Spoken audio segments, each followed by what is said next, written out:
In 2006, a 14-year-old boy named Evan lived on a farm in North Carolina. This was not a typical farm with animals and crops, it was a pine tree harvester. Pine needles are a big landscaping commodity, and Evan and his family made their living baling pine straw every year as such. Their main living house on the farm was situated right in the middle of 550 acres of perfectly lined up pine trees. They did not have any neighbors nearby, and there was only one road that led into the property, which from the main house they could look out and basically see through the rows of trees all the way to the beginning of this road, which meant any visitors were really easy to spot. The main house was built on a very slight hill, which meant one side of the house was effectively built on stilts to compensate for the angle. And on that side of the house, on the first floor, was the living room, so anyone who was in the living room looking out the window, they'd basically need to look at a downward angle to see the ground. It would actually seem like you were on the second floor, but really you're on the first floor. The window in the living room was very unique. It stretched almost the entire length of the room, so almost 50 feet across. And at night, you could see animals darting between the different trees because you could see down the rows.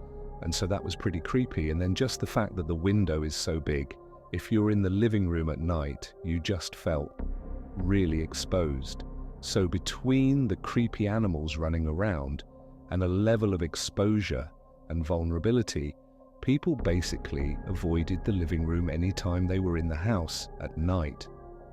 That winter, Evan's cousin came to stay with him on his farm, and because the main house did not have any extra bedrooms, Evan and his cousin would have to sleep in the living room. There were two couches inside of the living room, one that was right underneath the 50-foot-long window, and then another which was on the other side of the room against a wall that did not have a window. And so Evan would be sleeping on the couch right under the window, and his cousin would be sleeping on the other couch. The first night Evan's cousin was there, they put this big sheet up over the window, but it only blocked like 75% of the window. The two flanks of the window were still exposed, but where the couches were lined up, they were kind of blocked by this sheet. So it gave them a little bit of privacy. After goofing around for a while, the boys finally fell asleep around midnight. And then they woke up a couple hours later because they heard Evan's dog barking way off in the pine trees. Now Evan was used to his dogs running around the property and barking at other smaller animals, and so just them barking was not necessarily a red flag, but the barking persisted to the point where Evan's cousin got up off the couch, moved across the room to the opening of the window that was not covered by the sheet at the foot of where Evan was sleeping. Now Evan was still laying on the couch. He was not going to get up and look out the window, so he's looking down at his cousin, kind of looking at his face to get some sort of a read on what he's seeing. And he notices his cousin has this really perplexed look on his face, like he's squinting his eyes and trying to make sense of what he's looking at. And so Evan looks at him and says, "Hey, what's going on? What do you see?" And his cousin's like, "I don't know if my mind's playing trick on me or not, but I'm pretty sure I see people out there at this." Evan jumps off the couch and runs over and butts up right next to his cousin so he can look out the window too. And he's scanning out amongst the rows of trees because there's just a mile of pine trees. And the first thing he notices is the moon is very bright that night, so there's good illumination. And there was a light snow covering on the ground, which really added to the illumination. He's looking out maybe 100 meters when he sees someone's leg extend from behind one of the pine trees, as if they're stepping into the space between a pine tree column. And he's staring at it, and he can't believe he's even seeing anyone walking around this area, because he didn't see anybody come in on the road, and they have no neighbors. And so he's looking, and then a body follows the leg. A person walks from one row to the next. This tall, dark figure just walks calm as can be. Between the two, Pine and Evan just grabs his cousin and he's like, "Did you just see that?" And his cousin's like, "Yeah, I saw that." And so they continue to look in the direction of where this person crossed the path. And after a couple of minutes, they see another leg now emerging, going the other way back towards where that first person had come from. So the leg kind of extends into this gap, and this tall figure walks across into the next row, except now, instead of going just directly across it, looks like they're moving at an angle closer to the main house property. The boys look at each other and they don't know what to do, so they just keep looking out the window in stunned silence. And as they're looking, they see this person emerge again, except now they're not 100 meters away, they're like 20 m away. They don't know how they were able to move that quickly without being seen. And this time, when the leg comes out from behind the pine tree, instead of walking across the gap, it stops right in the middle, and it turns, and it looks directly at the boys in the window, and then begins running toward them. The boys practically fall over trying to get away from the window. Evan's yelling for his father upstairs, and the boys instinctively just start running around the house, locking every door, shutting every window, and as they're going from door to door, the anxiety is growing and growing, because they think, if I don't get there fast enough, this person who was running towards the property is going to come barging through that door. And so every door, their anxiety is through the roof, but they manage to shut. Everything is locked. Right? As Evan's father comes charging down the stairs, he's got his gun in hand, and he's like, what's going on? And they say, there's someone out in our property. Their dad charges out the front door. The front door is not on the same wall as the living room, it's on the side of the house. So once he goes outside, he's going to need to turn to the right to look out in the direction they were describing. He bombs outside. He stays in the porch, and he starts yelling at whoever's out there that if you come over here, I'm going to shoot you. Get the F away from here. And then there's silence, and the boys are waiting. They're looking around. They're checking the window. They don't see anything. The dad comes back inside. He shut and locks the door, and he tells Evan, keep an eye out. If you see him again, you let me know. Evan would ref on this experience later on and say, we really should have called 911 at that point. But as a kid, I just understood that that's the way my family did business. We kind of took care of ourselves.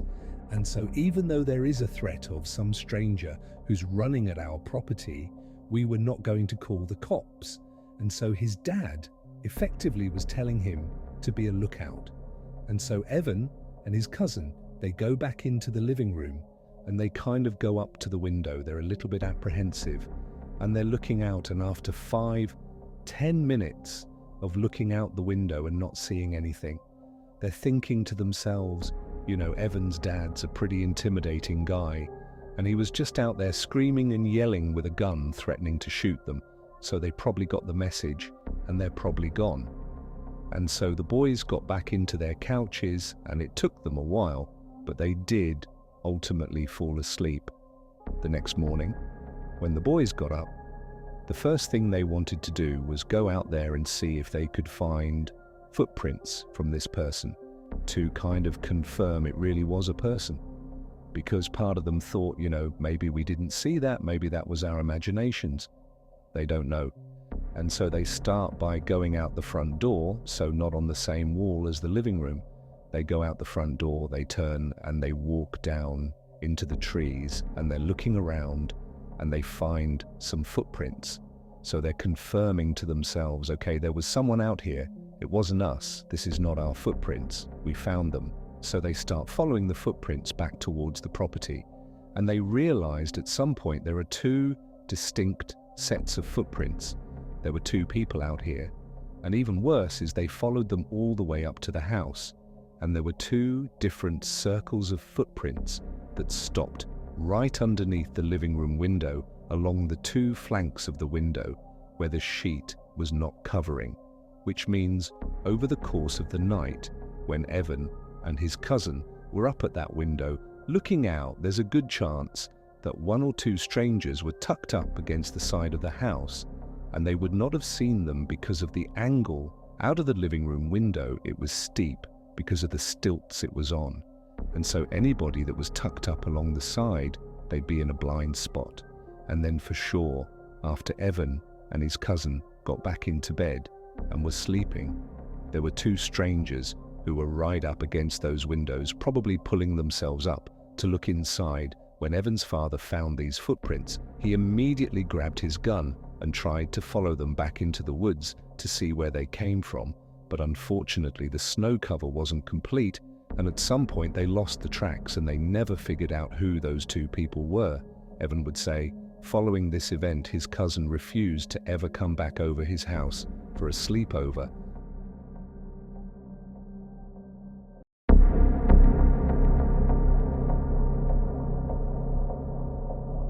In June of 2019, an 18-year-old girl named Bella wrapped up her first year in college and headed home for the summer. Her family lived just outside of this small town in France that was tucked up in the mountains and surrounded by this huge forest.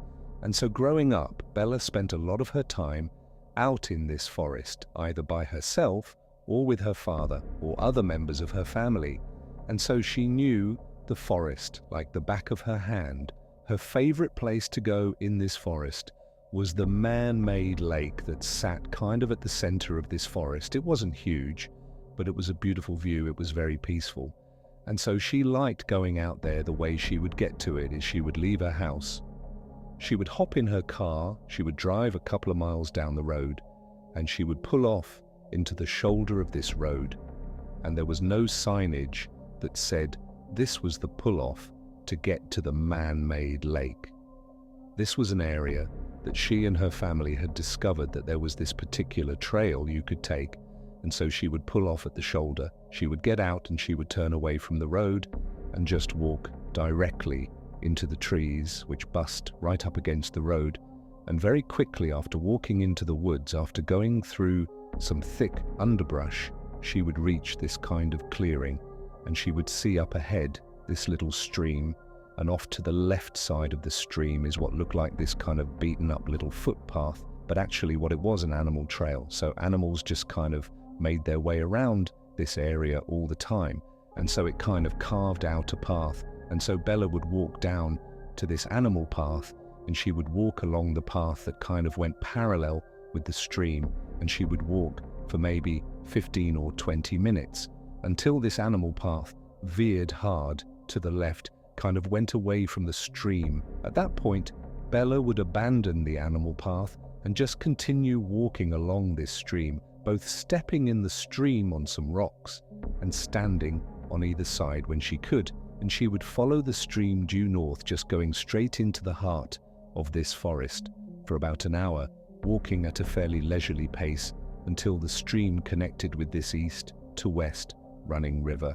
And at this point, Bella would turn left, facing west, and she would follow along this riverbank about 20 minutes until the river fed into the man-made lake. And so she would stay at this lake, sitting on a rock, enjoy the view and look at the animals and listen to nature all around her.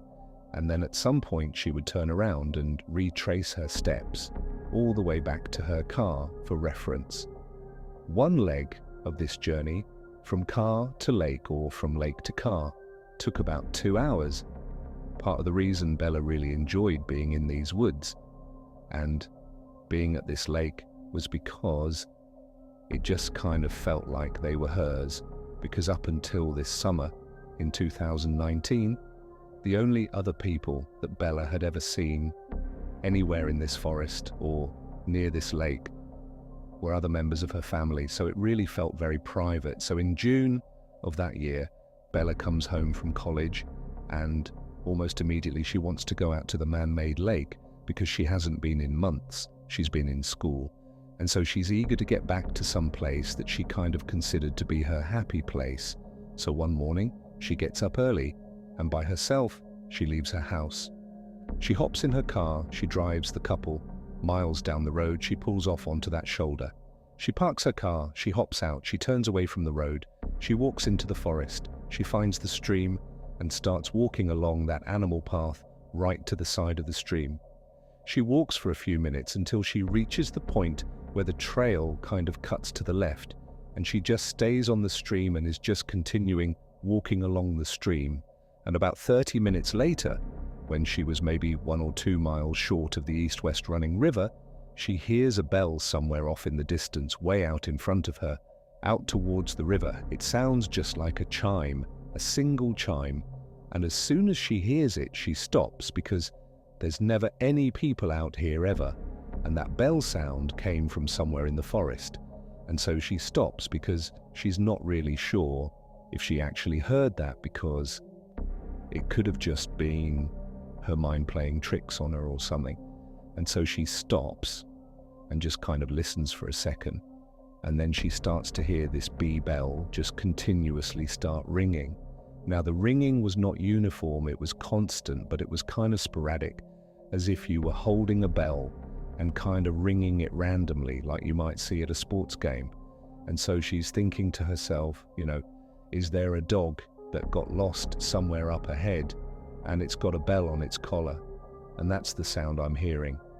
But as she's sitting there listening to this kind of sporadic bell sound, she's thinking that's way too loud to be some rinky-dink bell on a pet's collar, so it's got to be something more robust. Maybe somebody have a bell inside of a box, and that box got on the river, and it's floated down river, and it's like crashing into rocks or something. I mean, she's going through these very strange scenarios in her head, but she's not concerned about the bell, she's actually pretty intrigued. And since the sound of this bell seemed to be coming from the direction she was already traveling, she decided she would just keep on walking and hopefully see whatever it was that was causing this bell sound. And so Bella just began walking along the stream again, kind of listening to this bell and thinking about what it was going to be. And after about 5 minutes of her starting to walk again, the bell just stops. It goes totally silent. And when it does, it actually kind of startles Bella because she'd been listening to it so intently, and so she stops and she's listening, kind of expecting it to go off some more, but it doesn't. All she hears are the sounds of nature all around her. Now Bella didn't have an explanation for what the spell was or why it stopped, but she really just wasn't that worried about it. She figured there was some sort of explanation for it. There had to be. And so she just kind of shrugged and kept on walking and put her focus back on getting to the lake. About 10 or 15 minutes later, Bella was still walking along the stream. She was still maybe a half mile or a mile short of the east to west running river, when she sees up ahead on the left side of the stream as she's walking, there appears to be something laying on the ground that looks like it could be an animal or a rock. She doesn't really know what it is. And as she gets closer, she realizes it's a beaver laying on the ground. And this beaver is missing its head now. This is a huge forest. And Bella would have known that, of course there are wild animals all over the place. And so finding the body of an animal that had been attacked by another animal was not unusual. That's nature.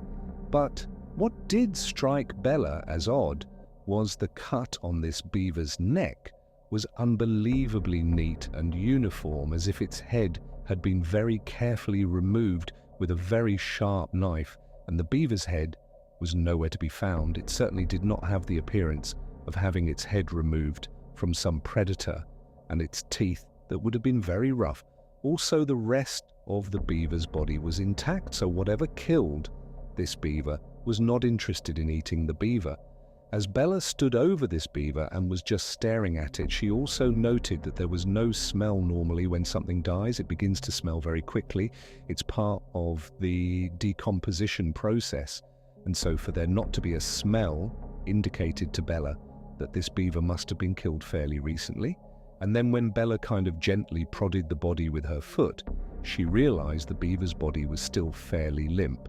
So rigor mortis had not set in. Rigor mortis is another part of the decomposition process where the body kind of stiffens up, and that happens fairly soon after death.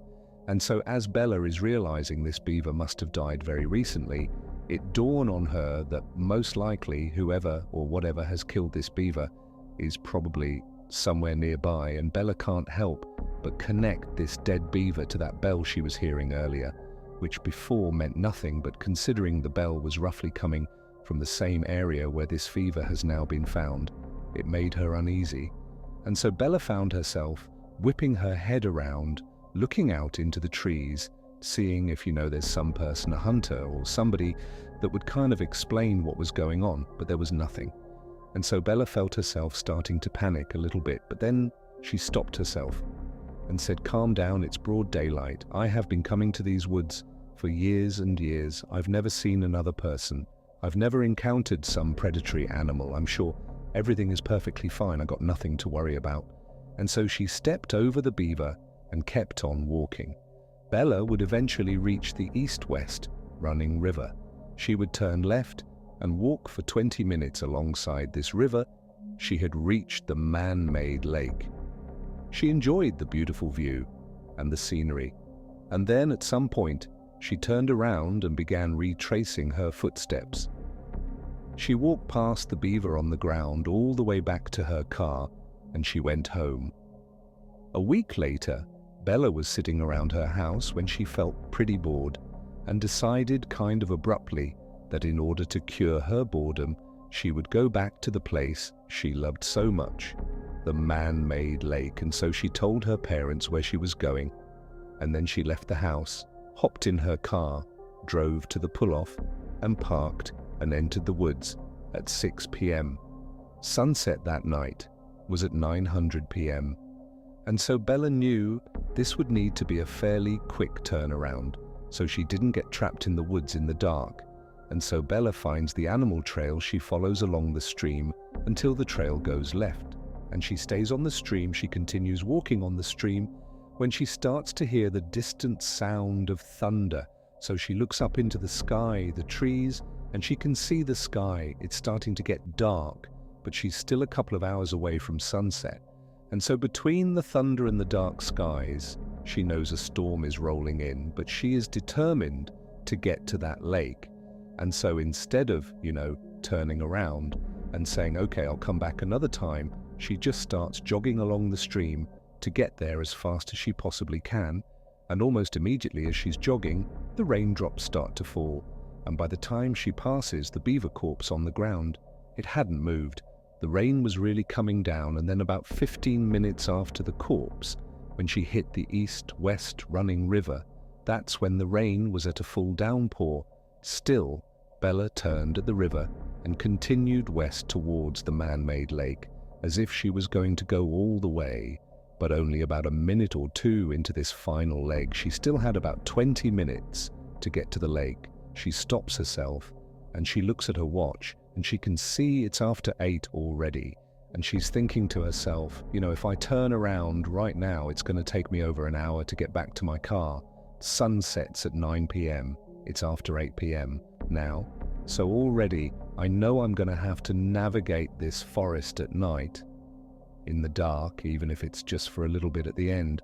And if I go all the way to the lake and then come all the way back to the car, I'm going to be in the forest after dark for quite a while, maybe up to an hour.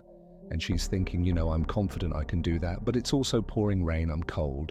If I get lost, this could turn into a very bad situation. And so she ultimately decides that even though she really wants to keep going, she needs to turn around, she needs to head back. And so she turns around and she walks back up alongside this east-west running river to where the stream fed into that river. She turns and begins walking south along the stream, headed back towards the car on her walk, because the visibility was starting to get quite bad because it was so dark. She had her head down at the ground because she didn't want to trip. She's stepping on rocks. She's stepping on muddy areas. She wants to make sure her footing is solid, and so her head is down. The rain is pounding all around her, and she's walking for about 15 minutes when all of the sudden something hits her in the top of the head. And so reflexively she looks up and kind of puts her hands in front of her face to protect herself, and she sees what she had just run into. It was the beaver corpse. It was hanging from a string that was dangling off a branch right above her. And this beaver's head had been retrieved, and the head had been stitched onto the front paws of this beaver. And so she's looking at this beaver that's dangling from this rope. It's carrying its own head, and she's walked square into it. And her first reaction was basically she was going to vomit. She was so disgusted. And then she began frantically rubbing at her hair where this thing had made contact with her, because there could be juices from the decomposition that got on her, and then after frantically kind of patting at her head for a second, she stops and something really terrifying dawns on her. Whoever strung this beaver up to this tree and then stitched its head onto its paws. They had done that in the last 30 minutes because 30 minutes earlier when she was on her way in, she remembered passing the beaver carcass on the ground. She saw it had not moved from where it was the week before when she first saw it, and now this beaver is strung up in the tree. And so as the wheels are turning in Bella's head, she realizes that if someone has just done this, then they are probably nearby, and at this point it's really starting to get dark. The rain is pounding all around her, and she starts whipping her head around, looking in all directions to see if there's someone out there that did this. But as she's looking, all she sees is just dark forest in all directions, and she knows she's at least 1 hour even if she runs from her car, and so suddenly she is totally panicked, and in an effort to calm herself down, she says to herself, "Okay, I need to get out of here, but I have to walk if I start running. Right now this is going to turn into a complete nightmare. I just have to try to walk." And so she walks around this dangling beaver corpse and starts walking along the stream, and as soon as she's past that corpse, she feels the hairs on the back of her neck stand up. She can hear movement behind her. She doesn't know what it is. It could be a deer, it could be some animal, but she's too afraid to turn around. And even though she was trying to tell herself to calm down, just keep walking, you're safe, you're freaking yourself out, everything is okay. As she's walking, she could feel herself starting to speed up until finally she was just running down the stream. His daughter screaming, he can hear this. Bell getting louder and louder. He just starts running towards it. And sure enough, seconds later, he sees his daughter come bounding out of the forest, and she leaps into his arms. He just grabs her, turns around, and runs with her back to the meeting spot. He grabs his wife, and the three of them just charge out of the forest back to the parking lot, back in their car, and they speed off in the car. All of them are crying. They don't know what to make of what just happened. Bella's trying to describe it, but she can't.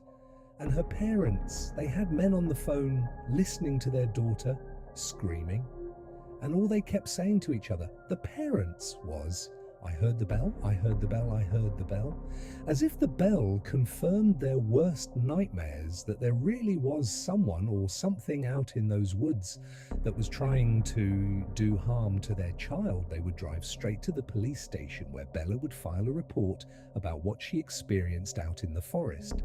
And then afterwards, her parents, as a precaution, took her to the hospital, where she was determined to be okay. Besides some bumps and bruises from falling down the following morning, the police went out to the forest, to the area where Bella had explained where she had been, and they searched all along that animal foot trail and all along the stream, but they never found any sign of this dark figure with the bell. Bella would tell police that she had a handbag, and as she was running back, she dropped the bag. She remembered where she dropped it along the stream, but when the police went to that area, the bag was gone. Also, the beaver was no longer there. It was not tied up to the tree. It was not on the ground. It was gone. The only thing police found that was out of the ordinary was they found a little ways off from the stream, basically.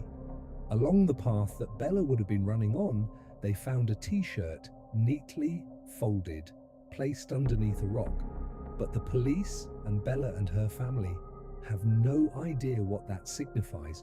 Ultimately, the police told Bella and her family that more than likely what she ran into was some kind of mentally unstable person that was living out in the woods.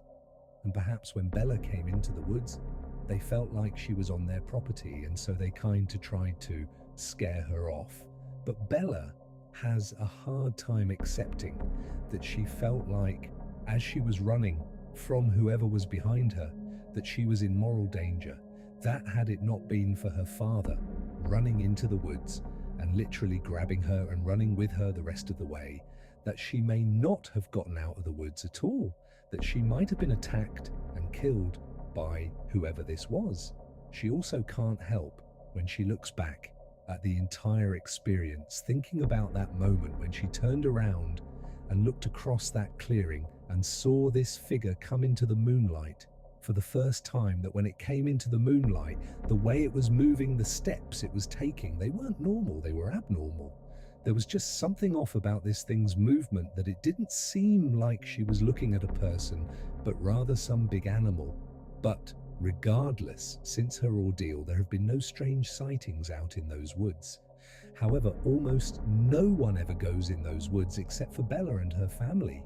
And Bella and her family, they don't go in those woods anymore. So whoever or whatever is out there is still just out there. Sprinting actually away from this beaver and whatever it was that was moving around in that area. And at some point, she got so winded from sprinting so fast that she came to a stop, maybe 5 or 6 minutes after seeing this beaver. And as soon as she comes to a stop and she's walking, she still hasn't turned around yet. She hears the sound of that bell. And right away, it's the exact same sound she had heard the week before. It's that kind of constant, sporadic sound of someone ringing a bell. But in her panicked state, she doesn't know where it's coming from. She's so scared. Her anxiety is so high. She doesn't know if it's behind her or if it's off to the side. It's now completely dark out. And so she is full-blown terrified. There is someone or something behind her that has strung this beaver up, that's probably watching her, and she can't see them. Even though she's beyond winded, she can barely breathe. She just starts sprinting as fast as she can, and as she's stumbling and falling on the rocks and tripping, because she's not really looking where she's going in the background, and all around her she's hearing this bell chiming, and she's hearing something moving around in the woods behind her. And she pulls her phone out of her pocket, her iPhone, and as she's running, she dials her father. She puts the phone to her ear. She's crying, she's panting, she can barely breathe. Her father picks up, and she's so relieved to hear his voice, but she can't even make a sentence. She just starts crying and wailing and pleading with him, "Dad, come out to the forest. Meet me at the spot where the trail veers away from the stream. Meet me there, there's someone in the forest that's chasing me." And I can't see them. Her father on the other end of the phone, he didn't know what to make of this, but he could hear the primal fear in his daughter's voice. And so he didn't ask any questions. He said, "Stay on the line, I'm coming to meet you right now."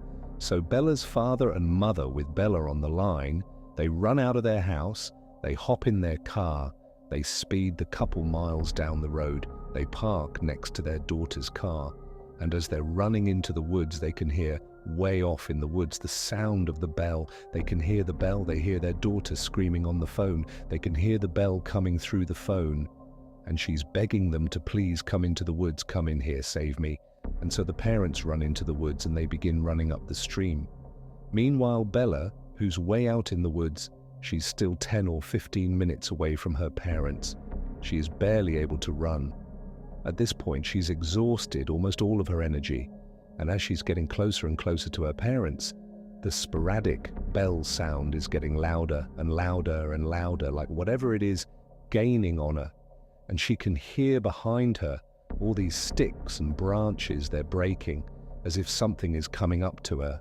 And finally, when it feels like this bell is right behind her head, she just kind of stops in defeat. She's too far away from her parents. She can't get to them in time. And so it was almost like she had to turn around and finally look at whatever it was that was behind her. And so terrified beyond words, Bella, who can barely breathe, she's so scared and so tired, she slowly turns around now when she turns around, and she's facing the other direction. She's looking across this clearing. She just happened to run past this clearing. And because it was a clearing, there was a little bit of moonlight that was coming down through the trees, just enough to illuminate this space that was about 50 feet wide. And as she's looking across this clearing, at first she doesn't see anything, and then this tall, dark figure walks into the clearing, and as soon as it steps in, she can see it's got a bell at its waist, and with every step it took, it would violently ring the bell, causing the ringing sound. And so this thing starts moving into the clearing, and as Bella is staring at it, was like time slowed down. She could not process what she was looking at. She didn't know what she was looking at. All she knew is whatever, or whoever this is, they're coming straight at me. And so Bella suddenly got this unbelievable adrenaline rush. It was like her body went into autopilot to save her. And she turned around and began sprinting faster than she had ever sprinted in her life. And as she ran, all she could hear was the sound of that bell, which she now knew represented steps this thing was taking. And so the bell was getting faster and faster and louder, and she knew it was gaining on her. And she began lying and screaming out loud that I'm on the phone with the police. They're right up ahead. They're going to be here any moment. But whatever it was that was behind her, they weren't fazed. They were just charging ahead, gaining on her second by second. Meanwhile, her parents had made it to the meeting spot. But her father, he felt like, I can't just sit here, and he just starts charging into the woods he can hear.